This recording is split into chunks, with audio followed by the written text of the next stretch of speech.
കർത്താവിൻ്റെ അതിപരിശുദ്ധ നാമം ഈ പ്രഭാതത്തിലും മഹത്വപ്പെടുമാറാകട്ടെ. എല്ലാ സഹോദരങ്ങൾക്കും വേഗം വരുന്ന യേശു ക്രിസ്തുവിൻ്റെ അനുഗ്രഹ നാമത്തിൽ ക്രിസ്തീയ വന്ദനത്തെ അറിയിക്കുന്നു. ഓരോ ദിവസവും കരം പിടിച്ച് നടത്തുന്ന കർത്താവിന് നന്ദി പറയാം. അവരോ അധികം നല്ലതിനെ കാംക്ഷിച്ചു. നമ്മുടെ ജീവിതത്തിലും ആ ഒരാഗ്രഹം ഉണ്ടാണ്, ഏറ്റവും നല്ലത്, ഉയരത്തിലുള്ളത്, നിത്യജീവനെ മുറുകെ പിടിച്ചുകൊണ്ട് മുൻപോട്ട് പോകാൻ നമ്മുടെ ഓരോ ദിവസങ്ങളും നമ്മൾ തയ്യാറാവണം. കർത്താവിനായി കാത്തിരിക്കുന്ന ഒറ്റ വ്യക്തിത്വവും ലജ്ജിച്ചു പോകുകയില്ല. പ്രിയരെ, ദാവീദും കൊരപുത്രന്മാരും ഒക്കെ പറയുന്നത് എൻ്റെ ഉള്ളം യഹോവയ്ക്കായി കാത്തിരിക്കുന്നു എന്നാണ്. നമ്മുടെ മൈൻഡ് ദൈവത്തിങ്കലേക്ക് ഉയർത്താൻ തയ്യാറാകുമെങ്കിൽ, അതുകൊണ്ടാണ് 25-ാം സങ്കീർത്തനത്തിൽ ദാവീദ് പറയുന്നു, യഹോവയെ നിങ്കലേക്ക് ഞാൻ എൻ്റെ മനസ്സ് ഉയർത്തുന്നു.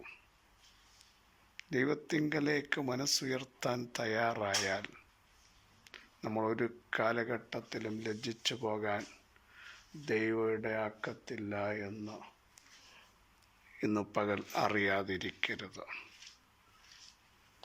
ദാവീദിൻ്റെ പ്രാർത്ഥന അതാണ്, ദൈവമേ നിങ്കലേക്ക് ഞാൻ മനസ്സുയർത്തുന്നു, ഞാനൊരു നാളിൽ ലജ്ജിച്ചു പോകരുത്, ശത്രുവിൻ്റെ മേൽ ജയം ഘോഷിക്കരുത്.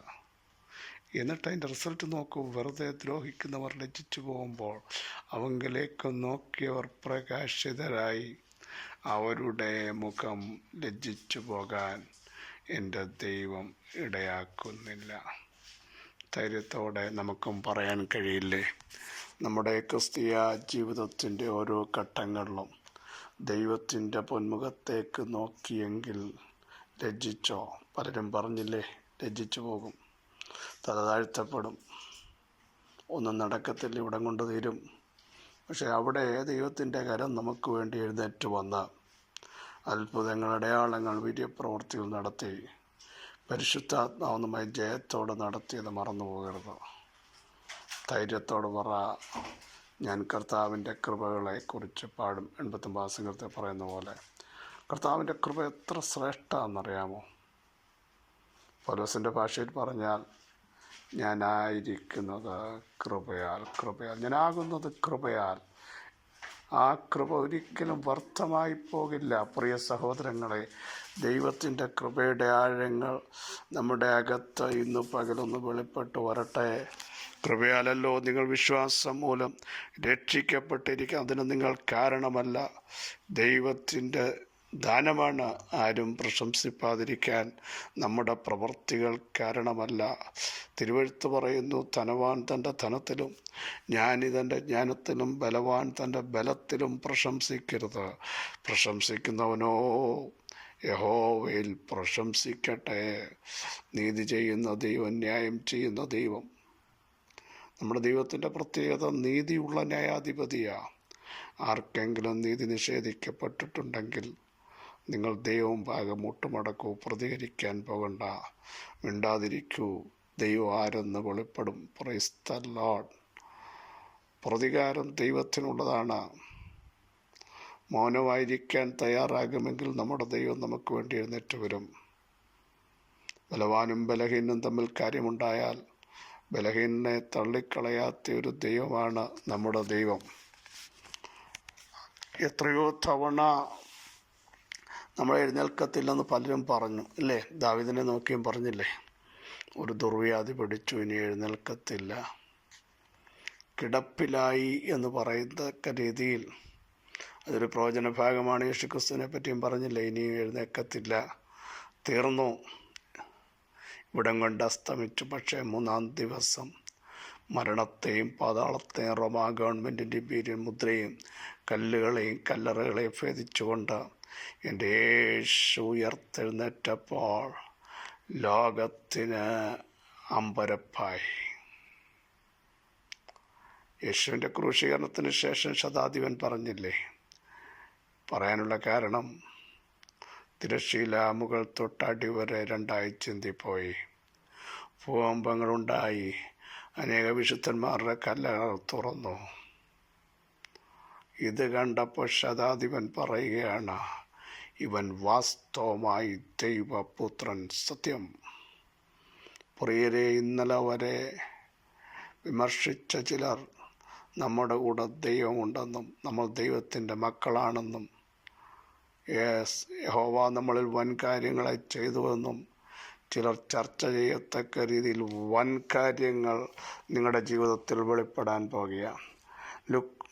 നമുക്കറിയാം, മർക്കോസ് സുവിശേഷം 16-ാം അധ്യായം അതിൻ്റെ 10-ാമത്തെ വാക്യം വളരെ സുപരിതമാണല്ലോ. അവൾ ചെന്ന് അവനോടുകൂടെ ഇരുന്നവരായി ദുഃഖിച്ചും കരഞ്ഞും കൊണ്ടിരിക്കുന്നവരോട് അറിയിച്ചു. ശബത്ത് കഴിഞ്ഞ ശേഷം മഗ്ദൽ മറിയയും യാക്കോബിൻ്റെ അമ്മ മറിയയും ശലോമയും കല്ലറയിലേക്ക് പോകുകയാണ്. കല്ലറയിൽ പോകണമെങ്കിൽ അതിരാവിലെയാണ്, ഇരുട്ടുണ്ട്, വഴിയില്ല, കല്ലറയിൽ സെക്യൂരിറ്റി ഉണ്ട്. ഇവർ സ്ത്രീകളാണ്. പക്ഷേ സാഹചര്യങ്ങളെ അല്ല അവർ നോക്കിയത്. അവരുടെ അകത്ത് വന്ന കർത്താവിൻ്റെ സ്നേഹം സകല ഭയത്തെയും പുറത്താക്കുന്ന. പ്രിയരെ, അകത്ത് ഭയം വരുന്നെങ്കിൽ ഓർത്തോണം, കർത്താവുമായി ആഴമായൊരു ബന്ധം അങ്ങനെ അനുഭവിക്കുന്നവരിൽ ഭയത്തിന് സ്ഥാനമില്ല. ഭയത്തെ ഇന്ന് പകൽ പുറത്താക്കിക്കൊണ്ട് മൂവ് ചെയ്യണം. ഇവർ നോക്കൂ, ഇവരുടെ അകത്തെ ലക്ഷ്യം മറ്റൊന്നുമല്ല, കർത്താവിൻ്റെ അടുക്ക് ചെല്ലണം, ആ കല്ലറ കാണണം, അവനെ വെച്ചതെവിടെ കാണണം. അത്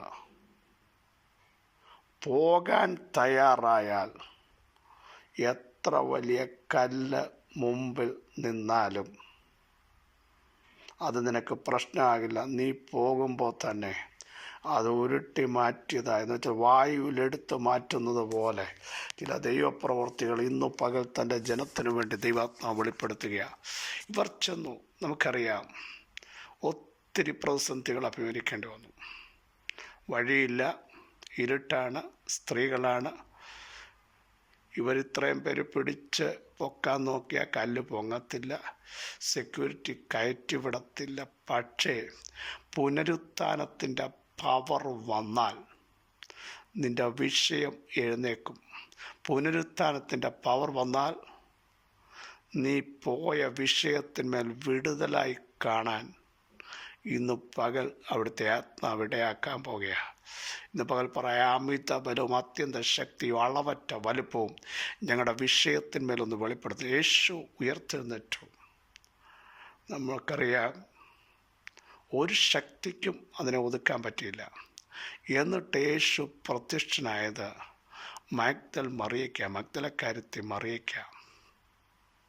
പ്രിയ സഹോദരങ്ങളെ, സമൂഹത്തിൽ ഉന്നതന്മാരുണ്ടാവാം, പക്ഷേ കർത്താവിനോട് കൂടെ നിന്ന, കർത്താവ് വിടുതൽ നൽകിയതിന് ശേഷം കർത്താവിനെ വിട്ടുപിരിയാതെ ക്രൂശിനോട് പോലും ചേർന്ന് നടക്കാൻ തയ്യാറായ മഗ്ദലക്കാരത്തി മറിയെ, നീ കർത്താവുമായിട്ട് ആഴമായ ബന്ധം പുലർത്തുന്നെങ്കിൽ പാരമ്പര്യക്കാർക്ക് വെളിപ്പെടാത്തത്, ബുദ്ധിമാന്മാർക്ക് വെളിപ്പെടാത്തത് ആ ദൈവത്തിൻ്റെ പ്രസൻസും പ്രത്യക്ഷതയും നിനക്ക് വേണ്ടി ദൈവം വെളിപ്പെടുത്തും.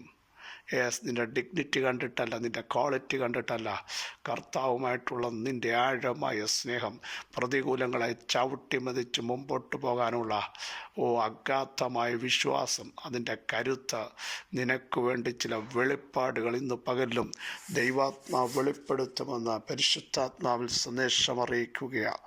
എന്നിട്ട് മറിയ ആ പ്രത്യക്ഷത കണ്ടു കേട്ടോ. കണ്ടിട്ട് അവൾ ചെയ്തതെന്താണെന്നറിയാമോ? അതാണ് നമ്മുടെ കുറിവാക്യം. അവൾ ചെന്ന് അവനോടുകൂടെ ഇരുന്നവരായി. നേരത്തെ കൂടെ നടന്നവരുണ്ടല്ലോ, ദുഃഖിച്ചും കരഞ്ഞും കൊണ്ടിരിക്കുന്നവർ. ഇതെന്തായിത്തീരും, ഇതിനെന്ത് ഒരു റിസൾട്ട് ഉണ്ടാകുമെന്ന് പറഞ്ഞ് ചഞ്ചലിച്ചുകൊണ്ടിരിക്കുന്ന ചില വിഷയത്തിൻ്റെ മേലൊരു ഗുഡ് ന്യൂസ് തമ്പുരാൻ നൽകാൻ പോകുകയാണ്. കരഞ്ഞുകൊണ്ടിരിക്കുന്ന, വേദനിച്ചുകൊണ്ടിരിക്കുന്ന, സങ്കടപ്പെട്ടുകൊണ്ടിരിക്കുന്ന, ഇതിനൊരു എൻഡ് ഉണ്ടാകുമോ എന്ന് ചിന്തിച്ച് പരസ്പരം ഷെയർ ചെയ്യുന്ന ചില വിഷയത്തിൻ്റെ മേൽ ഒരു നല്ല ന്യൂസ് വരുന്നു. നിങ്ങളുടെ വാഗ്ദത്തങ്ങൾ എഴുന്നേറ്റിരിക്കുന്നു. യേശുവിൻ്റെ നാമത്തിൽ നിങ്ങളുടെ വാഗ്ദത്തങ്ങൾ മൂവ് ചെയ്തിരിക്കുന്നു. നിങ്ങളുടെ വാഗ്ദത്തത്തിൻ്റെ മേൽ ദൈവത്തിൻ്റെ മഹത്വം ഇറങ്ങിയിരിക്കുന്നു.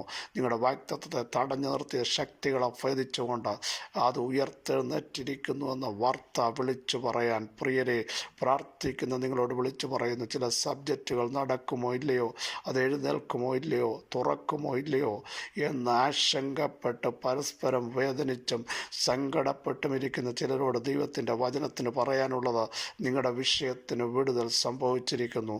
നിങ്ങളുടെ പ്രാർത്ഥനയ്ക്ക് ഉത്തരമായെന്ന് സക്കറിയ എലിസബത്ത് ദമ്പതികളെ അഡ്രസ്സ് ചെയ്ത് പറഞ്ഞതുപോലെ നിങ്ങളുടെ പ്രാർത്ഥനയ്ക്ക് ഉത്തരമായി വിശ്വസിക്കുക. സർവശക്തിയുള്ള ദൈവമേ, സ്വർഗത്തിലും ഭൂമിയിലും സകലവിധ അധികാരവും ലഭിച്ചവനെ, ഞങ്ങൾക്ക് വേണ്ടി ഇന്ന് പകലിലും ഞങ്ങളുടെ വാഗ്ദത്തങ്ങൾ വെളിപ്പെട്ട് വന്നിരിക്കാൻ സ്തോത്രം. അങ്ങയുടെ മഹത്വം വെളിപ്പെടാൻ, അങ്ങയുടെ വെളിപ്പാടുകൾ കാണാൻ, അങ്ങയുടെ ആഴമായ സന്ദേശത്തിൻ്റെ മർമ്മങ്ങൾ വെളിപ്പെട്ട് കിട്ടാൻ ഞങ്ങൾ അവിടുത്തെ മുമ്പാകെ സമർപ്പിക്കുന്നു.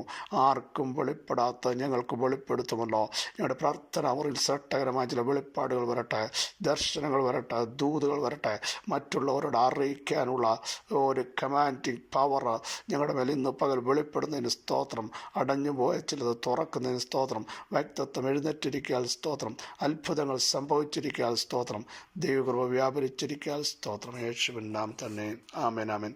ക്രിസ്തുവിൽ വാത്സല്യ സഹോദരങ്ങളെ, കരഞ്ഞും ദുഃഖിച്ചും കൊണ്ടിരിക്കുന്നവരോട് ചില നല്ല ന്യൂസുകൾ പറയത്തക്ക രീതിയിൽ ദൈവപ്രവൃത്തി വെളിപ്പെടുകയാണ്.